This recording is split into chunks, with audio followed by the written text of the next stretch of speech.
ये चुनावी राज्य छत्तीसगढ़ की खबर से, जहां आगामी विधानसभा चुनाव से पहले एक तरफ सत्ताधारी पार्टी अपनी सरकार और उसके काम को बेहतर बता रही है, तो वहीं विपक्ष में बैठी पार्टियां सरकार की खामियों को गिनाने का एक भी मौका नहीं छोड़ रही।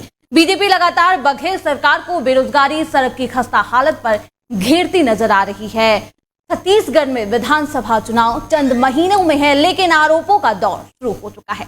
भारतीय जनता पार्टी ने कांग्रेस सरकार के ऊपर आरोप लगाते हुए कहा कि प्रदेश की सड़क पूरी तरह से खराब है, गड्ढे में सड़क है, सड़क में गड्ढे हैं।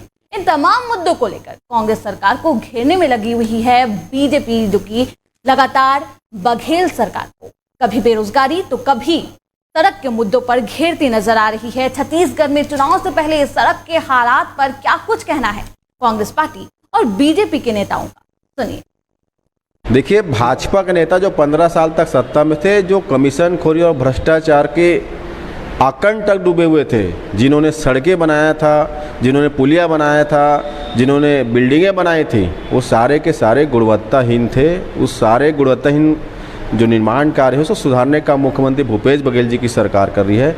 और भाजपा नेताओं के आंख में जो कमीशन खोरी और भ्रष्टाचार की जो काली पट्टी बंधी थी, वो आज भी बंधी हुई है। इसीलिए उनको खुले आंख से जो छत्तीसगढ़ का विकास हो नहीं दिख रहा है। भाजपा नेता दूरबीन लेकर अगर निकलेंगे ना, तो रमन भाजपा सरकार के पाप ही उनको नजर आएंगे कि उस दौरान किसानों की आत्महत्या घटनाएं होती थी, उस दौरान गरीबों के मकान और दुकान पर भाजपा की सरकारें बुलडोजर चलाती थी।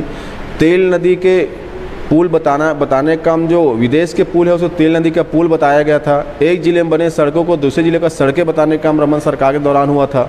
20 लाख फर्जी राशन कार्ड में 36,000 करोड़ की नान घोटाला रमन सरकार में हुआ था।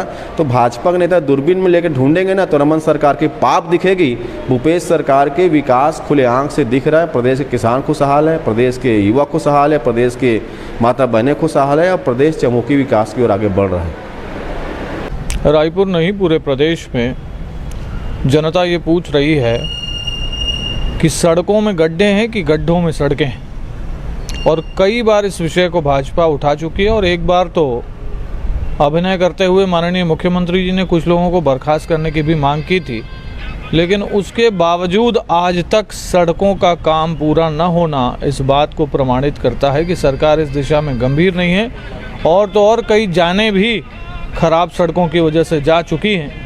तो अब जैसे सड़कों को गड्ढा बना दिया गया है, लोगों को गड्ढे में गिराया गया है, लोग भी जल्दी सरकार को गड्ढे में गिराएंगे।